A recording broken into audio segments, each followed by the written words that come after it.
दोस्तों स्वागत है फिर, जहां हम सिर्फ आपके लिए लेकर आते हैं देश और दुनिया भर की 15 सबसे बड़ी खबरें। लेकिन शुरू करने से पहले इस वीडियो को अपना एक छोटा सा लाइक जरूर कर दें। तो आइए सबसे पहले देश में कोरोना के कुल मरीजों की संख्या जान लेते हैं। दोस्तों, देश में पिछले 24 घंटे में 46,484 नए केस सामने आए हैं। इसी के साथ संक्रमितों की संख्या 14,82,503 हो गई है। दोस्तों, इसी के साथ आज देखेंगे रक्षाबंधन पर नहीं बिकेगी चीन की बनी राखी, कलाई पर बंधेगी मेड इन इंडिया राखियां। चीन को होगा 4,000 करोड़ का नुकसान, और अगर ये बीमारी है तो आप कोरोना से नहीं बच पाएंगे। साथ ही साथ सरकार ने टिकटॉक के बाद इन 47 चीनी ऐप्स को किया बंद। अब अगला नंबर पबजी का। और साथ ही सरकार देगी 12वीं के बच्चों को मुफ्त लैपटॉप। जानिए पूरी खबर। और आगे आपके लिए एक बहुत बड़ी बात निकल कर आई है, एक बहुत बड़ी खबर निकल कर आई है। दोस्तों, अगर आपकी कोरोना काल में गई है नौकरी तो मिलेगा फायदा, चिंता ना करें। दोस्तों, हर खबर आपके लिए जानना बेहद जरूरी है। इन सभी खबरों को विस्तार से जानने के लिए वीडियो को अंत तक जरूर देखें। लेकिन उससे पहले इस वीडियो को बनाने में मुझे बहुत मेहनत लगती है,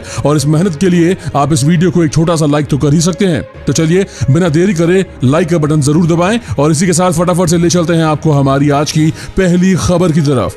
रक्षाबंधन में भाई की कलाई पर बंधेगी मेड इन इंडिया राखी, चीन को 4,000 करोड़ का नुकसान। दोस्तों, देश भर में चीनी सामान के बहिष्कार की दिशा में भारत ने एक और कदम आगे बढ़ा दिया है। भारत में इस साल मेड इन इंडिया राखियां ही बेची जाएंगी। इससे न सिर्फ चीन को आर्थिक नुकसान पहुंचेगा, बल्कि लॉकडाउन में नौकरी खो चुके लोगों को रोजगार भी मिल रहा है। रक्षाबंधन के त्योहार पर भारत ने आत्मनिर्भर बनने की तैयारी कर ली है, और बड़े पैमाने पर तैयार की जा रही ये राखियां पूरी तरह से मेड इन इंडिया है। भारत में इस साल चाइनीज राखियां ना ही खरीदी जाएंगी और ना ही बेची जाएंगी। इसके लिए खास तौर पर देश के अलग अलग शहरों में उन लोगों को राखियां बनाने की ट्रेनिंग दी जा रही है जिनका रोजगार लॉकडाउन में छूट गया है, जिसमें दिहाड़ी मजदूर से लेकर ग्रामीण महिलाएं शामिल है।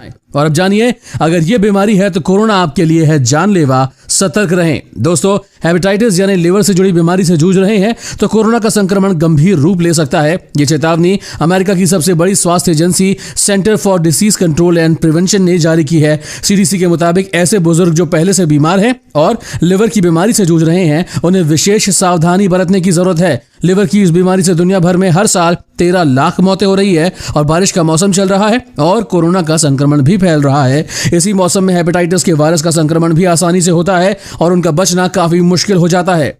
दोस्तों, इस चैनल पर हम आपको देश और दुनिया भर की सबसे बड़ी खबरें सबसे पहले और हर दिन बताते हैं। अगर आपको भी ये खबरें अपने मोबाइल पर हर दिन चाहिए तो इस चैनल को नीचे दिए गए इस लाल बटन को दबाकर सब्सक्राइब कर दें, और साथ ही साइड में दिए गए इस घंटी के बटन को दबाकर ऑल पर क्लिक कर दें। और अब जानिए, सरकार ने टिकटॉक के बाद 47 और चीनी ऐप्स को कर दिया है बंद। अब अगला नंबर है पबजी का। दोस्तों, केंद्र सरकार ने 29 जुलाई को 59 चीनी ऐप्स को भारत में प्रतिबंधित किया था, और सोमवार को उनके 47 क्लोन ऐप्स को भी प्रतिबंधित कर दिया गया है। इन्हें मिलाकर अब तक 106 चीनी ऐप्स पर बैन लग चुका है, और अब कहा जा रहा है कि पबजी, अली एक्सप्रेस समेत 275 ऐप्स पर नजर रखी जा रही है। इन पर भी बैन लगाया जा सकता है। चीनी कानून के तहत चीनी मूल की कंपनियां खुफिया एजेंसियों से यूजर डेटा शेयर करती है, फिर भले ही उनके ऑपरेशन देश से बाहर क्यों ना हो। इसी को आधार बनाकर भारत ने 29 जून को टिकटॉक, शेयरइट, यूसी ब्राउजर और कैम स्कैनर जैसे 59 लोकप्रिय ऐप्स को बैन कर दिया था। बैन ऐसे समय पर हुआ जब भारत और चीन सीमा पर गलवान घाटी में हिंसक झड़प हुई थी। उसमें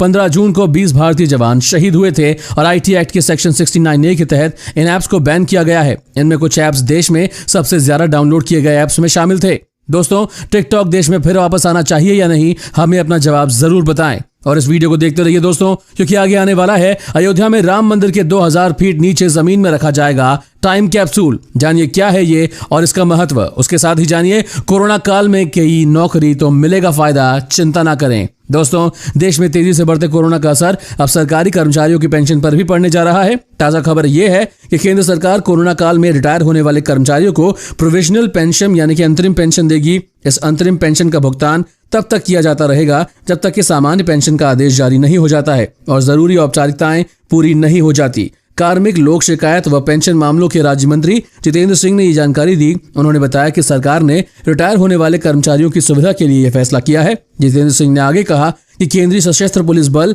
यानी कि सीआरपीएफ के लिए यह प्रावधान खास तौर पर फायदेमंद होगा, क्योंकि जिस शहर में उनका मुख्यालय होता है, पे एंड अकाउंट ऑफिस उसी शहर में होता है। उन्होंने कहा कि मोदी सरकार के सत्ता में आने के बाद पेंशन विभाग और पेंशनर्स कल्याण ने अपग्रेड किया गया है, और अब रिटायरमेंट वाले दिन ही संबंधित कर्मचारी को पीपीओ दिया जा रहा है। और अब जानिए, एमएस धोनी, विराट कोहली और रोहित शर्मा के परिवार की आईपीएल में नो एंट्री। जानिए ऐसा क्यों। दोस्तों, भारत में जब ठीक ठाक माहौल में आईपीएल होता है तब खिलाड़ियों की पत्नी बच्चे उनके साथ ही रहते हैं। लेकिन अब चूंकि आईपीएल यूएई में हो रहा है और कोरोना वायरस का भी खतरा बढ़ा हुआ है, तो ऐसे में क्या नियम बनेंगे, इसको लेकर अभी इंतजार किया जा रहा है। हालांकि अभी तक तो यही माना जा रहा है कि शायद आईपीएल में इस बार खिलाड़ियों को 2 महीने से भी ज्यादा वक्त अपने परिवार से दूर ही रहना पड़ेगा। परिवार लाइव मैच की बजाय टीवी पर ही मैच देखकर संतोष करेंगे और हालांकि इसको लेकर अभी तक आखिरी निर्णय नहीं हुआ है। अब जानिए, अयोध्या में राम मंदिर के 2000 फीट नीचे जमीन में रखा जाएगा एक टाइम कैप्सूल। जानिए क्या है ये और इसका महत्व। दोस्तों, अयोध्या में राम मंदिर के भूमि पूजन की तैयारी अब तेजी से हो रही है और अगले महीने 5 अगस्त को प्रधानमंत्री नरेंद्र मोदी इसकी शुरुआत करेंगे। इस बीच ये भी खबर आई है कि राम मंदिर की नींव में जमीन के अंदर 2000 फीट नीचे एक काल पत्र या टाइम कैप्सूल रखा जाएगा। राम जन्मभूमि तीर्थ क्षेत्र ट्रस्ट के एक सदस्य के अनुसार ऐसा करने का लक्ष्य ये है कि भविष्य की पीढ़ियों के लिए भगवान राम के जन्मस्थान से जुड़ी महत्वपूर्ण जानकारियां सुरक्षित रखी जाए। साथ ही ये भी मकसद होगा कि भविष्य में कोई और जगह को लेकर इस तरह के कानूनी झगड़े में नहीं पड़े। आगे देखेंगे दोस्तों, किसानों को 15-15 लाख रुपए देगी सरकार, होने वाला है ये फायदा। उससे पहले जानिए, 12वीं पास छात्रों को फिर मुफ्त में लैपटॉप देगी सरकार। जानिए कैसे मिलेगा लाभ। दोस्तों, मध्य प्रदेश के मुख्यमंत्री शिवराज सिंह चौहान ने प्रदेश के 12वीं पास मेधावी छात्रों को मुफ्त लैपटॉप देने की योजना को फिर से शुरू करने की घोषणा की है। कोरोना से पीड़ित एमपी मुख्यमंत्री ने रविवार को वीडियो कॉन्फ्रेंसिंग के जरिए अस्पताल से ही कैबिनेट के सहयोगियों और अधिकारियों के साथ बैठक के बाद यह निर्णय लिया। इस योजना से रेगुलर और प्राइवेट दोनों छात्रों को फायदा होगा। रिपोर्ट के मुताबिक MP board of secondary education द्वारा आयोजित शैक्षणिक सत्र 2019 और 20 के लिए कक्षा 12वीं की मेन परीक्षा में बेहतरीन प्रदर्शन करने वाले छात्रों को इस योजना के तहत चुना जाएगा और मेधावी छात्रों को लैपटॉप खरीदने के लिए 25,000 रुपए राज्य सरकार की ओर से दिए जाएंगे। अब जानिए, किसानों को 15-15 लाख रुपए देगी सरकार, होने वाला है ये फायदा। दोस्तों, किसानों की आय दोगुनी करने के लिए भारत सरकार कई योजनाएं लेकर आई है। उनमें से एक है पीएम किसान एफपीओ योजना। इससे पीएम किसान उत्पादन संगठन योजना भी कहते हैं। इस योजना के तहत देश के किसानों को भारत सरकार 15-15 लाख रुपए की आर्थिक सहायता देगी। इससे किसानों को खेती में कारोबार की तरह लाभ प्राप्त होगा। इस योजना का लाभ लेने के लिए किसानों को संगठन बनाना होता है। इस योजना के तहत मैदानी इलाके में काम करने के लिए 300 किसानों का संगठन बनाना होगा। पहाड़ी इलाकों में 100 किसानों का संगठन होना चाहिए। इसके लिए पहले कम से कम 11 किसानों को संगठित होकर अपनी एग्रीकल्चर कंपनी या संगठन बनाना होगा। केंद्र सरकार द्वारा इन्हीं संगठन या ग्रुप्स को 15-15 लाख रुपए की वित्तीय सहायता दी जाएगी। इस सहायता की पूरी राशि 3 वर्षों में मिलेगी। और अब जानिए, भारत में बनाए जाएंगे एप्पल के आईफोन, बनेगा मेड इन इंडिया आईफोन। जी हां दोस्तों, सही सुना आपने।